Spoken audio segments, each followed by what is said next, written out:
Suspend ಆಗಬೇಕು, suspend ಆಗಬೇಕು, suspend ಆಗಬೇಕು, ಸಸ್ಪೆಂಡ್ ಆಗಬೇಕು, ಸಸ್ಪೆಂಡ್ ಮಾಡಿ, ಸಸ್ಪೆಂಡ್ ಮಾಡಿ, ಸಸ್ಪೆಂಡ್ ಮಾಡಿ, ಸಸ್ಪೆಂಡ್ ಮಾಡಿ, ಸಸ್ಪೆಂಡ್ ಮಾಡಿ, ಕೇಸ್ ಬುಕ್ ಮಾಡಿ, ಬುಕ್ ಮಾಡಿ, RFO ಮೇಲೆ ಕೇಸ್ ಬುಕ್ ಮಾಡಿ, ಬುಕ್ ಮಾಡಿ. ಅಂದ್ರೆ ಇಡೀ ಸ್ಟೇಟ್ ಎಲ್ಲ ಕೂಡ ಗೊತ್ತು ಆ ಬಂಡೆಯಲ್ಲಿ ಸುಮಾರು 2,000 ಕುಟುಂಬಗಳು ಪಕ್ಷಾತೀತವಾಗಿ ಜಾತ್ಯತೀತವಾಗಿ ಎಲ್ಲಾ ಜಾತಿಯವರು ಕೆಲಸ ಮಾಡಿಕೊಂಡು ನಮ್ಮ ತಾತ ಮುತ್ತಾತನ ಕಾಲದಿಂದ ಕೆಲಸ ಮಾಡ್ಕೊಂಡು ಬರ್ತಾ ಇದ್ರು. ಆದರೆ ಇತ್ತೀಚೆಗೆ ಕೆಲವರು ಅಯ್ಯೋ ಅಲ್ಲಿ ಆ ಬಂಡೆಯಲ್ಲಿ ಗಣಿಗಾರಿಕೆ ನಡೀತಾ ಇದೆ ಅಂತ ಹೇಳ್ತಾರೆ. ಗಣಿಗಾರಿಕೆ ಅಲ್ಲ, ಗಣಿಗಾರಿಕೆ ಅಂದ್ರೆ ಎಲ್ಲಾದು ಜಲ್ಲಿ ಕ್ರಷರ್ ಮಾಡಿಕೊಂಡು ಬ್ಲಾಸ್ಟ್ ಮಾಡಿ ಸಾರ್ವಜನಿಕ ತೊಂದರೆ ಮಾಡ್ತಕ್ಕಂಥ ಒಂದು ಕೆಲಸ ಅದು. ಇದು ಹಂಗಲ್ಲ, ಬೇಲಿ ಹಾಕಿ ಸುಡಿದು 20 mm ಜಲ್ಲಿ, 40 mm ಜಲ್ಲಿ, ಪಾಯಕಲ್ಲು, ಬೇಸ್ ಮಟ್ಟ, ಚಪ್ಪಡಿಗಳು ಹೊಡ್ಕೊಂಡು ಎತ್ತಿನ ಗಾಡಿಯಲ್ಲಿ ಆಮೇಲೆ ಟ್ರ್ಯಾಕ್ರಲ್ಲಿ ಎತ್ಕೊಂಡು ಬಂದು ಜೀವನ ಮಾಡ್ತಕ್ಕಂಥವ್ರು. ಅಂಥವ್ರ ಮೇಲೆ ಸುಮಾರು ಇದು ಯಾವುದೇ ಶಾಸಕರು ಬಂದ್ರು ಕೂಡ, ಯಾವುದೇ ಸರ್ಕಾರ ಬಂದ್ರು ಕೂಡ ತೊಂದರೆ ಮಾಡ್ತಾ ಇರಲಿಲ್ಲ. ಆದರೆ ಈಗ ಇತ್ತೀಚೆಗೆ ಈ ಜ್ಯೋತಿ ಮೇಡಮ್ ಅವ್ರು ಬಂದು ನಮ್ಗೆ ಬಹಳ ತೊಂದರೆ ಮಾಡ್ತಾ ಇದ್ದಾರೆ. ಆದರೆ ಎಷ್ಟು ಜನ ಯಾವತ್ತು ಒಂದು ದಿವಸ ನಮ್ಮ circle inspector, sub inspector, DOSP ಸುಮಾರು 500 ಜನ ನಮ್ಮ ಇವರು CPM ಗೋಪಾಲ್ ಇದ್ರು, ನೀಲಕಂಠೇಗೌಡರು ಇದ್ರು, ರಾಜೇಂದ್ರ ಗೌಡರು, ನಾವೆಲ್ಲ ಕೂಡ ಇದ್ದಾಗ ಆವತ್ತು ಕೂಡ ನಮ್ಗೆ 20 ಲೋಡ್ ಬೇಲಿಯನ್ನ ಸುಟ್ಟಾಕಿದ್ದಾರೆ. ಸುಮಾರು 4 ಲಕ್ಷ ರೂಪಾಯಿ ಮೆಟೀರಿಯಲ್ ಅನ್ನು ಸುಟ್ಟಾಕಿದ್ದಾರೆ. ಅಮ್ಮ ಅವ್ರಿಗೆ ಎಷ್ಟು ಧೈರ್ಯ ಅನ್ನೋದು ಯೋಚನೆ ಮಾಡ್ರಿ. ಒಬ್ಬ ಹೆಂಗಸ್ಗೆ ಎಷ್ಟು ಧೈರ್ಯ.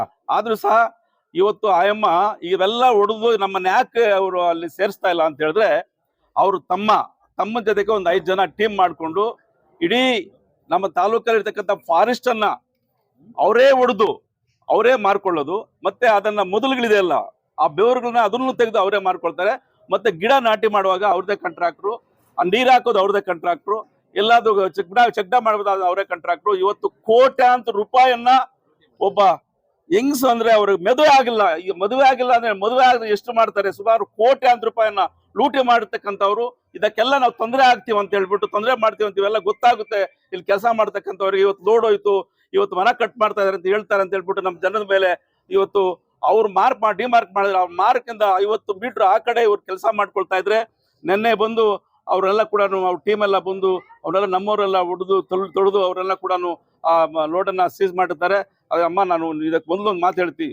ಮೊದಲು ನಾವೆಲ್ಲ ಅಲ್ಲಿ ಯಾರು ಓಡಿಸ್ಬಾರ್ದು ಅಂತ ಹೇಳಿದ ಸಂದರ್ಭದಲ್ಲಿ ಆಚೆ ಕಡೆ ಕಲ್ಲೋಡಿಸ್ಬಾರ್ದು ಸರ್, ನಾವು ತಾಲೂಕು ಆಫೀಸ್ ಮುಂದೆನೆ ಬಿಟ್ಬಿಟ್ಟಿದ್ವು ಅವೆಲ್ಲ ತಂದು. ನಮ್ಗೆ ಇಲ್ಲೇ ಓಡಿಸ್ತೀವಿ, ನಾವು ದೂರ ಓಡಿಸಲ್ಲ, ನಮ್ಗೆ ಇಲ್ಲೇ ಜೀವನ ಮಾಡ್ಕೊಳ್ತೀವಿ ಅಂತ ಸಂದರ್ಭದಲ್ಲಿ ಎಲ್ಲರೂ ಕೂಡ ಆಗ ಕೊತ್ತೂರು ಮಂಜಣ್ಣ ಇರೋದ್ರ ತೊಂದರೆ ಮಾಡಿಲ್ಲ, ಆಗ ಆಲಂಗೂರು ಶ್ರೀನಿವಾಸ್ ಗೌಡ ತೊಂದರೆ ಮಾಡಿಲ್ಲ.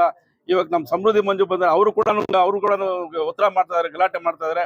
ಕೊತ್ತೂರು ಮಂಜಣ್ಣ ಕೂಡ ಪ್ರಯತ್ನ ಮಾಡ್ತಾ ಇದಾರೆ. ಯಾರಿದ್ರೆ ಕೂಡ ಅವ್ರು ತಡೆ ಮಾಡಕ್ ಆಗ್ತಾ ಇಲ್ಲ. ಅಷ್ಟೊಂದು ಇವತ್ತು ತಾಲೂಕು ದಂಡಾಧಿಕಾರಿ ಕೇಳಿದ್ರೆ, ಇಲ್ಲ ಸರ್ ನಾವು ಹೆಂಗೆ ಕೇಸ್ ಹಾಕೋದು, ನಮ್ಗೆ ತೊಂದರೆ ಆಗುತ್ತೆ, ನಾವು ಇವತ್ತು ಅವ್ರ ಮೇಲೆ ಬಾಬಿ ಸರ್ ಮೇಲೆ ಹಾಕಲ್ಲ ಅಂತ ಹೇಳ್ತಾರೆ. ಯಾಕಂದ್ರೆ ನಮ್ಗೆ ಯಾರು ಧಿಕ್ಕಾರು ಇವತ್ತು. ಅದಕ್ಕೋಸ್ಕರ ನಮ್ಮ ಮೇಲೆ ಒಂದು FIR ಹಾಕಿದ್ದಾರೆ. ನಮ್ಮ ಮೇಲೆ ಒಂದು FIR ಹಾಕಿದ್ರೆ ಇವತ್ತು ನಾವೊಂದು ಕಂಪ್ಲೇಂಟ್ ಕೊಟ್ಟಿದ್ವಿ. ಅವ್ರ ಮೇಲೆ ಹೆಂಗ್ ನಮ್ಮ ಪೊಲೀಸ್ ನಮ್ಮ ಮೇಲೆ ಈಗಾಗಲೇ ಕೇಸ್ ಮಾಡಿದ್ದಾರೆ.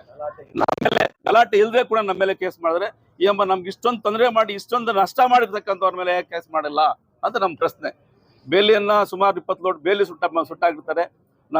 ಎಲ್ಲರೂ ದೌರ್ಜನ್ಯ ಮಾಡ್ತಾರೆ, ಕೆಲಸ ಹೊಟ್ಟೆಪಾಡು ಕೆಲಸ ಮಾಡ್ತಕ್ಕಂಥವ್ರಿಗೆ ತೊಂದರೆ ಮಾಡ್ತಾರೆ. ಅದರಿಂದ ಮೇಲೆ ಒಂದು ಕೇಸ್ ಮಾಡಿ ಸಸ್ಪೆಂಡ್ ಮಾಡಿ ಕಳಿಸ್ಬೇಕು ಅಂತ ಈಗಾಗಲೇ ನಮ್ಮ ಸರ್ಕಾರದಿಂದ ನಮ್ಮ ನೀಲಕಂಠೇಗೌಡರು ಮತ್ತು ಮಂಜಣ್ಣ ಅವರೆಲ್ಲ ಮಾತಾಡಿದ್ದಾರೆ.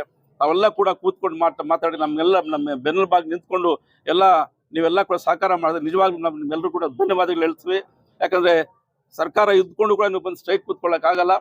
ಬಂದು ಕೂತ್ಕೊಳ್ದು ಯಾಕಂದ್ರೆ ಯಾರು ಕೇಳ್ತಾ ಇಲ್ಲ ಅಂತ ಹೇಳ್ಬಿಟ್ಟು ನೀವಾಗ್ಲೂ ಏನು ನಮ್ಗೆ ಬಂದು ಸಪೋರ್ಟ್ ಮಾಡ್ತಾ ಇದ್ದೀರೋ ಎಲ್ರಿಗೂ ಕೂಡ ಗಣಪತಿ ಆಂಜನೇಯ ಸ್ವಾಮಿ ಎಲ್ರಿಗೂ ಒಳ್ಳೆ ಶಕ್ತಿಯನ್ನು ಕೊಟ್ಟು ನಮ್ಮನ್ನು ಕಾಪಾಡಬೇಕು ಅಂತ ಮನವಿಯನ್ನು ಮಾಡ್ತೀನಿ. ನಮಸ್ಕಾರ.